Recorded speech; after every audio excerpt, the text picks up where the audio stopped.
Hello and welcome to the GZERO World Podcast. This is where you can find extended versions of my show on public television. I'm Ian Bremmer, and today we are looking inside the Pentagon's AI war machine and at how artificial intelligence is transforming the battlefield. The U.S. Department of Defense, or the Department of War, if you're Donald Trump, is the biggest bureaucracy in the U.S. government by personnel, and not long ago it was resistant to such new technology. That changed with Project Maven, a 2017 private-public sector partnership that brought artificial intelligence into the Pentagon. And today, AI is helping the United States military identify targets, prioritize strikes, and support operations from the Middle East to Latin America. The Pentagon now calls itself AI First, with billions flowing into systems that can analyze data and guide weapons with limited human input. And that shift presents opportunities and risks. AI can be fast. It can also be wrong, and wrong at scale. In the fog of war, those mistakes can be the difference between life and death. And the more autonomy these systems gain, the more distance there is between human judgment and lethal force. Here to discuss all that and more is Bloomberg correspondent Katrina Manson, whose new book, Project Maven, a Marine Colonel, his team, and the dawn of AI warfare, tells the story of how AI went from being a thorn in the military's side to an indispensable technology partner. Let's get to it.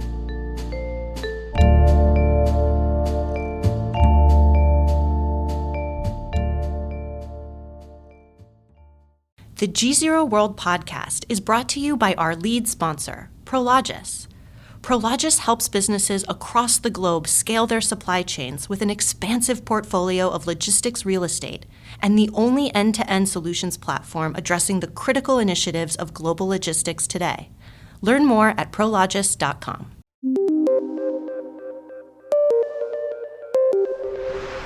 Katrina Manson, great to have you on the show. We talk about AI a lot on the show, but not as much about the military uses. And Project Maven is, my understanding, kind of the overall U.S. strategy for integrating AI into warfighting in this country, yes? It's become that. It's become that. Was it not intended to be that to begin with?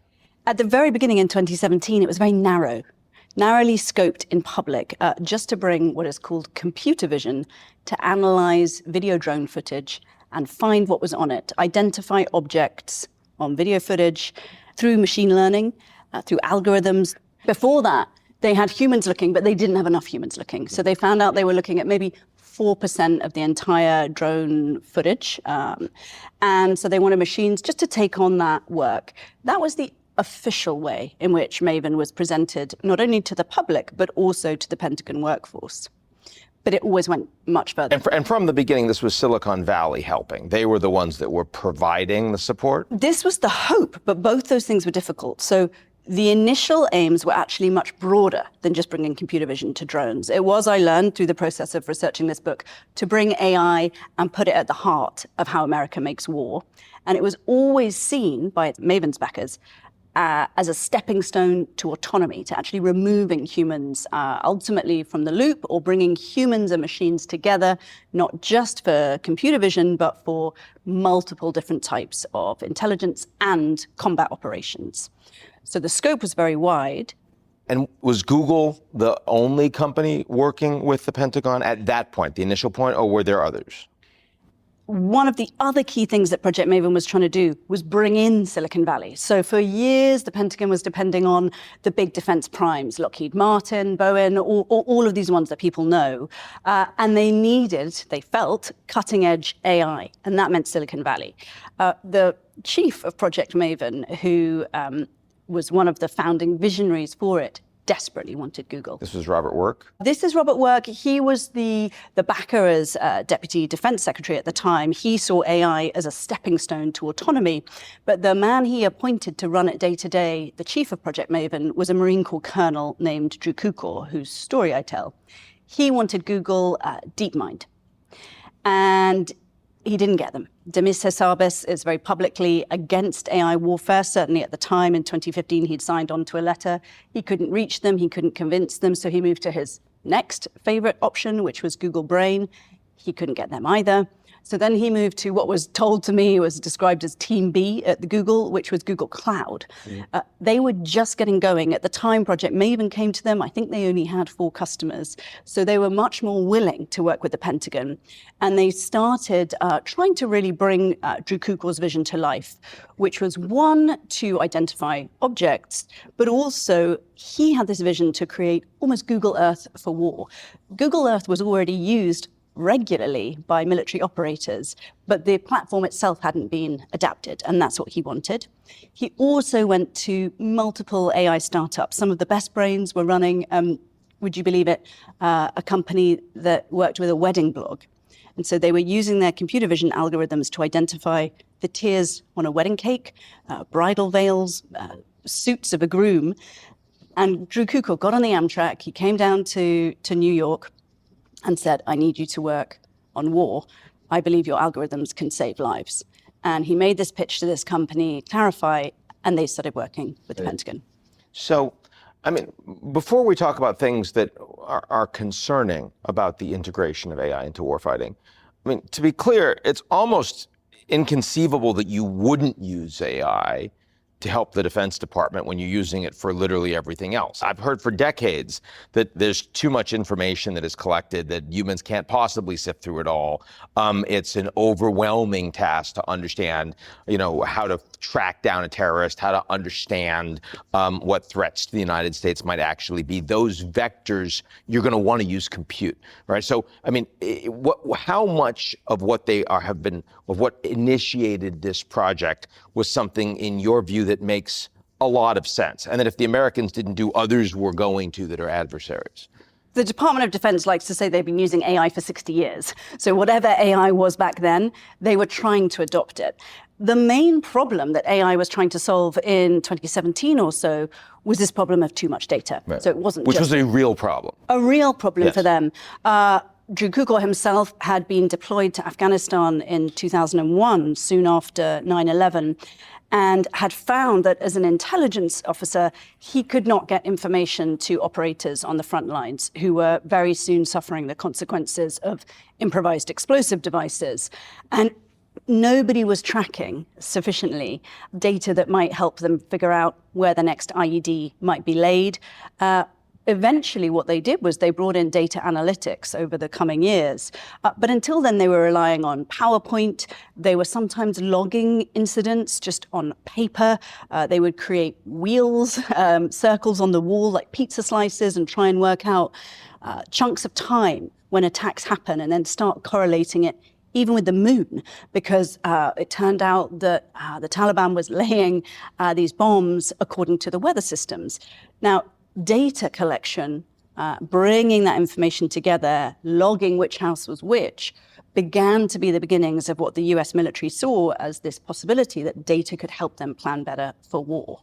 That was beginning to happen before Project Maven. That didn't need AI, but AI needed compute, as you mentioned.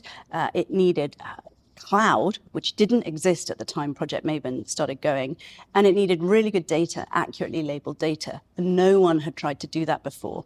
In fact, for the first few years of Project Maven, they're going around different commands, different units, asking for data, being shown cupboards with old footage that they can't even figure out how to translate. So there's been this enormous effort to digitize the US military that's still underway. Now, when I think about companies, there's a lot of resistance to use AI. Senior management, frequently you'll have someone who's evangelical about it, but others that are like, oh, it's going to take my job, I'm not so interested. Bureaucracies can be famously slow in this sort of uptake. The military is one of the world's largest bureaucracies.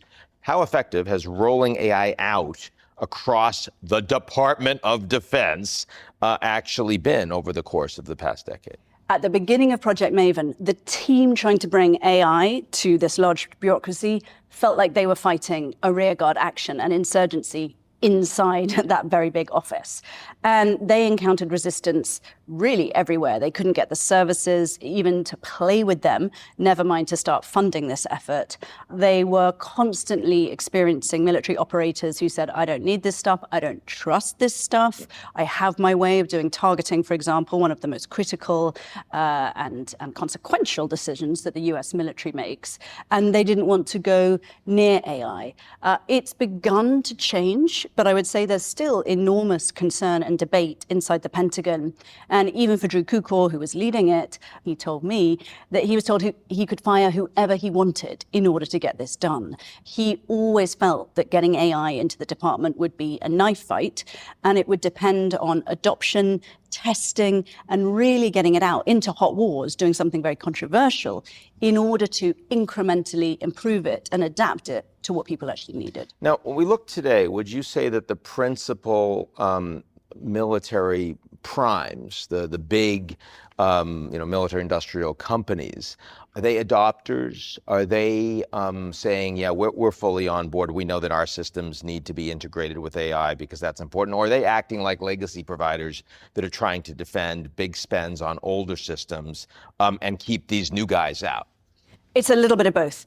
There is no defense prime that is not using AI. Everyone is trying to do it, everyone is adopting it, but you're also beginning to see tie-ups.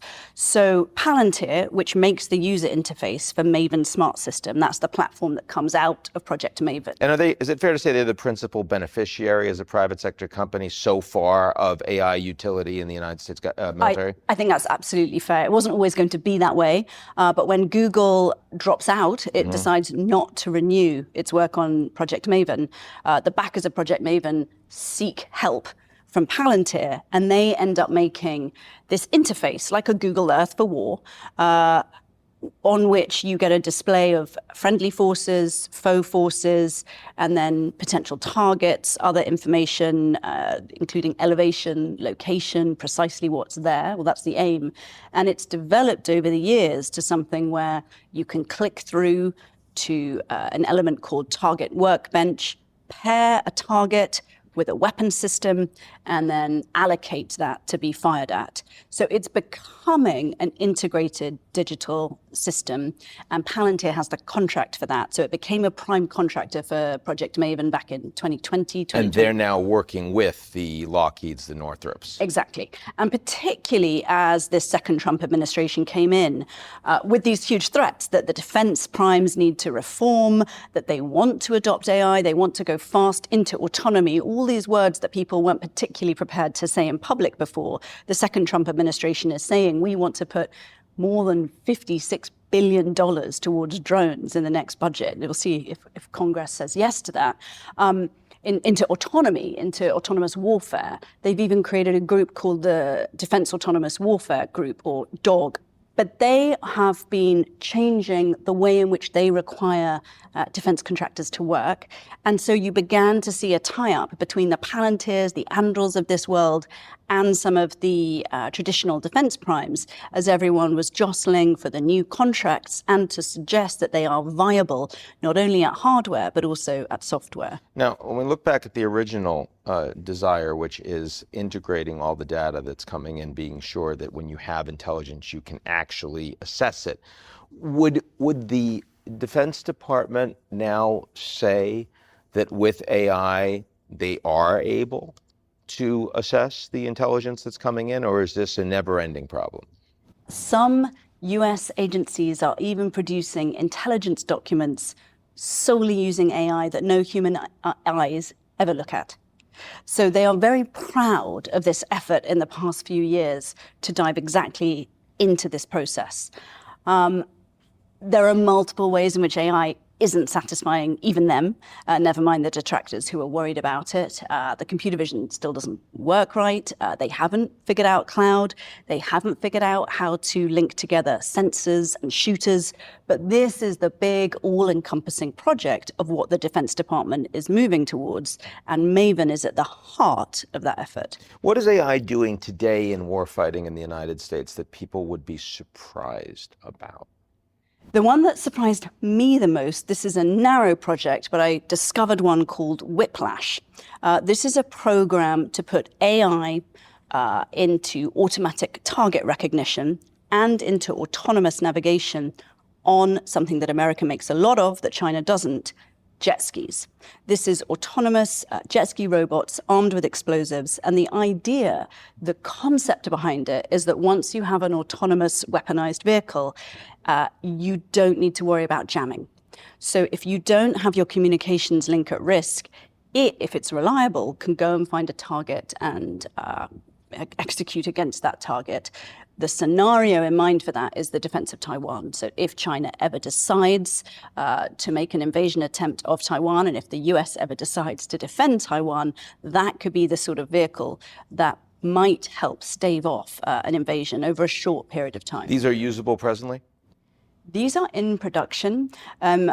In the book, I report that the CIA smuggled some very rudimentary versions of them to Ukraine in support of Ukraine. And one jet ski armed with explosives washed up on the shores of Turkey. And this sparked consternation inside the Pentagon that their scheme had been discovered. In Navy budget documents, I found that Whiplash is in low-rate production, and there is an effort to expand what the US is doing currently in all sorts of autonomous drones. Not only that, but also something, there's a new project starting in 2026 to make voice-controlled autonomous drone swarming tech.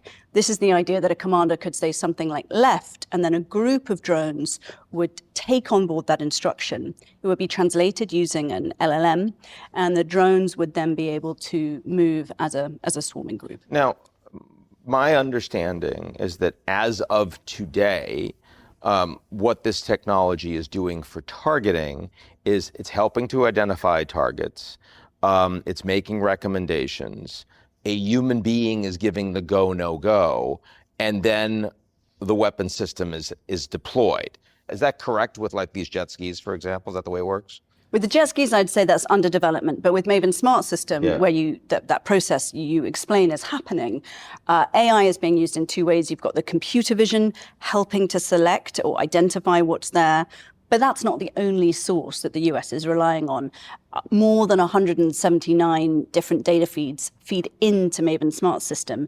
And AI is being used to crunch through that data and find overlapping information. They have started integrating LLMs, large language models. Claude, of course, from Anthropic has been key to this. And what I learned from the National Geospatial Intelligence Agency, which runs NGA Maven, is that with the help of LLMs, they were also speeding up the targeting process. The very basic way to think of the targeting process is find, fix, finish. It's more complicated than that, but it means find something, figure out where it is, and then go shoot at it. LLMs, I was told, were helping to do the find and fix part of that cycle. There are also some decision-making cycles. The 18th Airborne Corps, I was given an unclassified demonstration of how this works, where humans are present at 6 points in their decision-making cycle. With the help of AI, they took humans out of 3 of those places on that cycle. And in one of the remaining ones, the humans were what's called on the loop rather than in the loop, so they could supervise. They're supervised, but they're not making the actual decision. They could intervene if they need to. Exactly. But they're not making the decision. And this is clearly the way warfighting is going, right? I mean, too many targets, too much going on.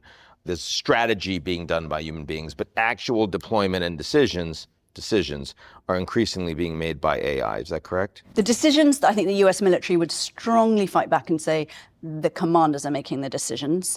But the process that is underlying that is going so fast, and the accessibility to the operator, to what's behind the decisions, risks becoming obfuscated. So when I spoke to an operator who described the process, who had initially been against AI, he didn't trust it. Mm-hmm. He was very worried about the risks of using it. This is an operator of what exactly? This is an Army artillery targeter. Okay. And he had said, eventually, he stopped cursing out Palantir. He tried the process. He was impressed that even the system could work with lots of people on it. That's a networking issue. And then when it started being good, in his view, a potential target would be raised on the machine and he would click accept. And he described the process to me as accept, accept, accept.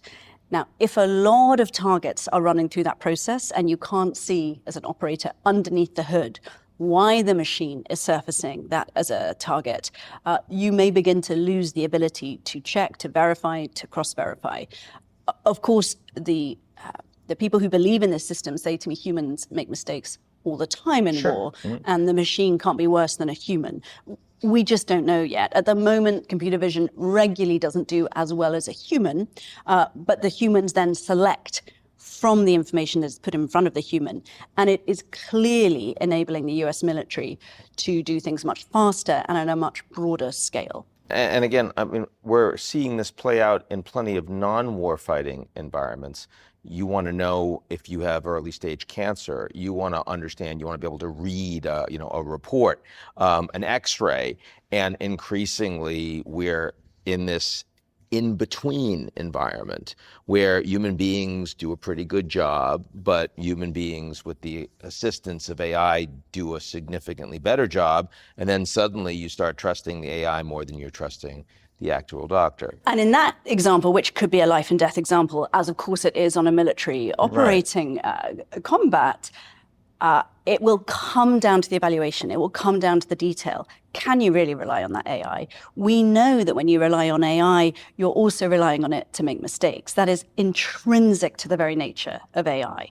So weeding out those constant errors, working out how you cope with its susceptibility to sycophancy, to escalation, to bias and hallucination, all of those elements, and then having to worry about whether the human will overtrust AI.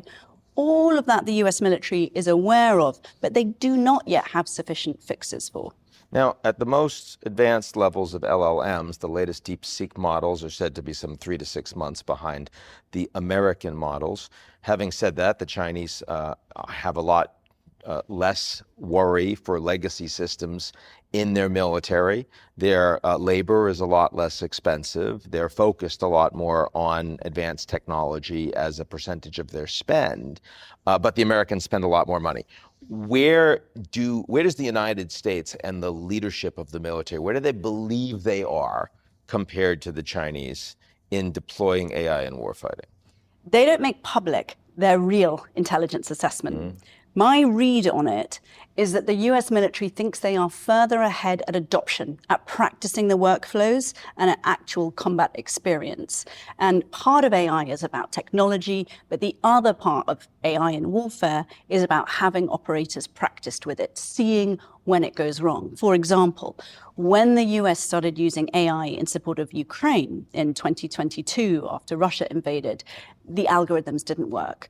They couldn't recognize tanks in the snow because they had been trained on a completely different environment in the desert. Now, those lessons that the US military learned from seeing what goes wrong with algorithms when the circumstance changes has allowed them to create a faster system of updating the algorithms. They trained the algorithms overnight. They went and collected more satellite data. They took photos of that line of tanks along the road to Kyiv. And using that extra data, started to create algorithms that rose up in their ability to actually identify anything from something like 30% back up and up and up to start to become more useful. Those lessons, the US hopes China hasn't sufficiently learned, or if they're aware of them, haven't been able to practice. And it may be down to practice when you actually are in a real wartime situation. I think there's certainly public... So again, not just the technology race, but the actual fact that the Americans have fought a lot of wars, not all successfully, is considered a significant advantage in the field vis-a-vis China, which has not. Certainly they say, because they've fought a lot of wars, they'll be better. But the precise specifics of seeing where AI has gone wrong for them, they hope will allow them to iterate the algorithm quicker in a real-time war. But certainly I think you do see every time that a military is deployed, that military learns lessons from it. The other thing that I think the US is worried about is China's extensive facial recognition. So on those types of things, China may well be ahead. On some other elements of AI, the US may be more practiced.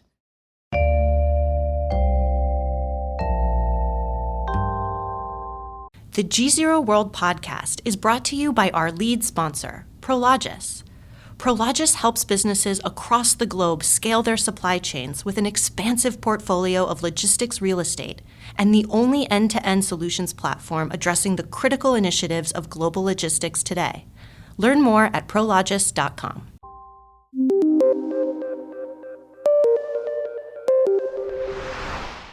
Now, do we think that this is going to rapidly take human beings out of actual war fighting? I mean, the standing armies and navies for all of these major militaries around the world are massive, and there are real costs to that. We see autonomous drones and ground vehicles in the front lines in Ukraine, and not as many soldiers that are engaged in the fighting. When you talk to the U.S. leadership on this, do they see that as is that a goal and or is that a reality? It's clearly a goal to save the lives of US operators. It's also a recognition that the wars of the future that the US may be involved in may not have popular support, the sort of support that allows you to fight a long war. So it's about both those things, political will at home and the technical capability in saving lives. One of the risks of saving your US operators and ensuring that friendly fire is also reduced is that wars can then put more scope on civilian populations. One of the claims for AI is that it will save civilian harm, but when I've spoken to some advocates of AI warfare who have come back from the front line in Ukraine, they have said to me, I hate to admit it, but AI atrocities are possible in this new era. And so understanding how AI then gets repurposed, if your target is not a human combat operator, where is the impact of your firepower going to be felt most? And so I think that focus of wars as they become, of course, as the US was predicting, more urban, if there is a US-China scenario ever, that will clearly be naval. And so it very much depends on the scenario. In a naval scenario, if AI makes a mistake, the argument is regularly made to me that the stakes are much lower. If they miss, they just hit water. In an urban scenario, if you miss, you hit civilians. Well, a naval scenario, you make a mistake, you could also hit a boat with fishermen on it, right? I mean, yes. There's that. There is. They talk about a moment where it will be so clear that hostilities are beginning. They would create a kill box and say anything in that zone will be considered adversary. Hit that. It would be only at the point that war had been declared and it was clear.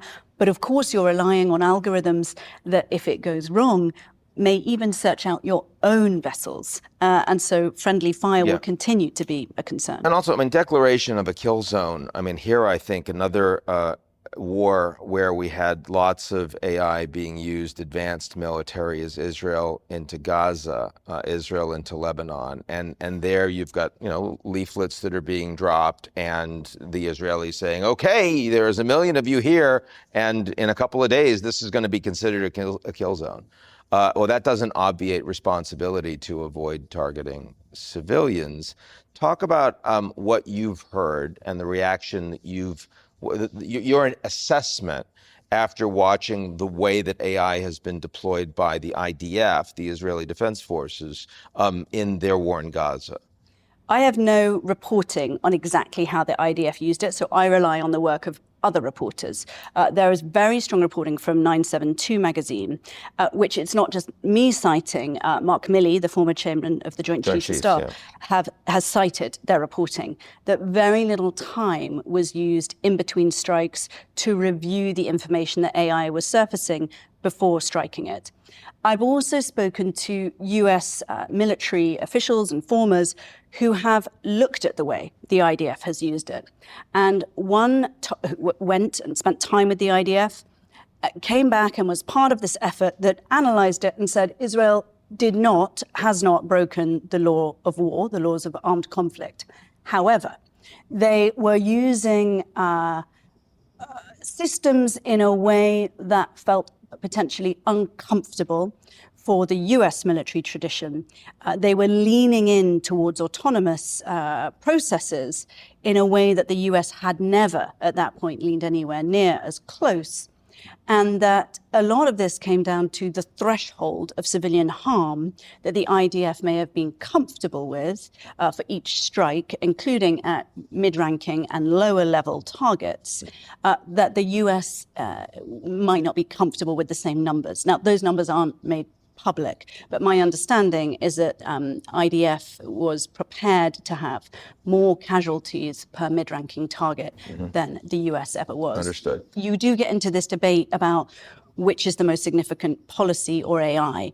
For the advocates of AI, they often say, well, policy is separate, we don't make the policy, we're just doing AI. From my reporting, it's very clear that AI and policy, of course, are absolutely interlinked, and AI makes possible the ability to take out many more people at a time. And when I put that to Drew Kukor, the former chief of Project Maven, he did concede eventually that that is a decent analysis. Yeah. So, final thing I wanted to ask about here was this recent blow up with Anthropic. And, here I was a little surprised because, the nature of the existing contract that Anthropic had with the DoD made it clear that there was nothing that Anthropic and Claude were providing that was a problem in their usage. It was these, potential in the future things that we would not want to have happen. And then Hegseth and others got angry because of what appeared to me a more performative fight. Am I right or wrong in that read? There's definitely been a performative fight from, I think, all sides, from the White House, from the Pentagon, from Anthropic. Yep. But that aside, something was changing. So Anthropic, as Claude, was integrated into Maven Smart System. Now, I had been told that before LLMs were integrated into Maven Smart System, that system could get to 1,000 targets a day using AI computer vision. With LLMs, it could get to 5,000 targets a day. So there was increasing effort to prepare for mass usage of LLMs in AI targeting. That, of course, Anthropic had agreed to. They were on classified networks, the networks where the US fights its wars. What began to change is that LLMs come with their own guardrails.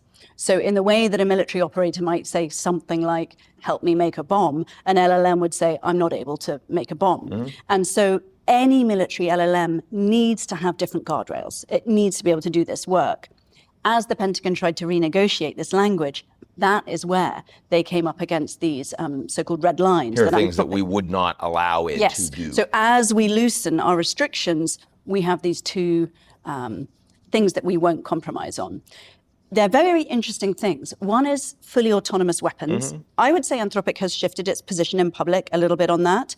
And I also discovered in some of my reporting that Anthropic applied for this project to use LLMs in voice-controlled autonomous drone swarming tech. So clearly they were happy leaning very far towards autonomy. Voice-controlled suggests that a human is involved, so that may be the reason that they're not considering that full autonomy, but it is one of the most forward-leaning projects the US military has today in terms of weaponizing autonomy. The second is this prohibition that they wanted on using AI for mass domestic surveillance. The Pentagon, of course, pushed back very strongly. They said we would never do anything that isn't lawful. We don't do mass domestic surveillance. We're also not doing full autonomy, or you should do whatever is lawful. Right. I think there is a question about the way in which data, which is not got through the intelligence community, but through ad tech, through our telephones, location data, overlaid with information that may be government data. Yeah, Google Maps on your phone suddenly is like, well, that belongs to the government. If Google says it does, then no problem, right? And there's been a long-running debate, even within the ODNI, the Office of... Director of National Intelligence, yes. Even within the ODNI, to try to work out what the correct usage of Americans' data is between publicly available information and commercially available information. If ad tech companies are buying up that data, why can't the government and use it on the American people? AI would enable that information to be crunched through so fast, to have an instant picture of a person, particularly if combined with medical data, IRS data, all the other types of data. So Anthropic is fine with a company having that capacity to use it to productize a person, but is not fine with the government having access to that for citizens. Is that what my understanding? My understanding is that they are worried that they could have their tool used by the government to do that. So only companies should surveil people. But is that the argument, right? Because these are two sovereigns, right? Sovereigns over your data. The question is which should be allowed. And apparently the capitalist impulse is okay, but the governance impulse is not. Well, I suppose the argument would be who can imprison you using that data? And no commercial company can imprison you or kill you using that data.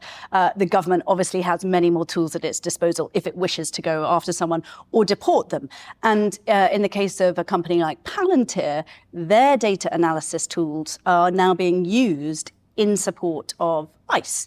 And 404 Media has reported very eloquently that that uses many of the same data analysis efforts that, for example, Maven Smart System is using. So the way in which data collection is being brought to bear on people in the US, which could, of course, also include US citizens, is something that is clearly a very now question and is not resolved. I would say there is not sufficient transparency into the way these technologies are being used, which data streams are being brought together, and what the broader intentions are. So I think that's what they were saying. I don't know the specifics of what was being proposed to Anthropic, and that's a question I'm pursuing. But at the very least, they were not able to accommodate those red lines. And the Pentagon's position was, if you are working for us, we cannot... We determine what the red lines are. Yes, we cannot do this in a war, and we cannot even do it in preparing for a war. And I spoke to other experts who said war is so software defined now, and if this great war is coming, the US needs to be preparing now. The flip side, of course, is the more you prepare for a war, the more likely it may be. But that debate is happening right now. It's not resolved, but what the Pentagon is doing is trying to get very quickly Anthropic's rivals onto Maven Smart System. Maven Smart System, in theory, can work with any LLM, but it does need to be available at the classified usage, and it needs to be good. And again, that is about practice. And so what the Pentagon is trying to do now is get in Google, XAI, OpenAI onto this system and see if operators will be satisfied with those LLMs compared with Anthropic, which has a very good reputation among military operators for the way it's working on Maven Smart System and also for the way it can do coding. How I learned to love artificial intelligence. Is that how you feel at the end? Absolutely. Katrina Manson, thanks for joining us today. Thanks. That's it for today's edition of the GZERO World Podcast. Why not make it official? Why don't you rate and review GZERO World? 5 stars, only 5 stars, otherwise don't do it. On Apple, Spotify, or wherever you get your podcasts. Tell your friends.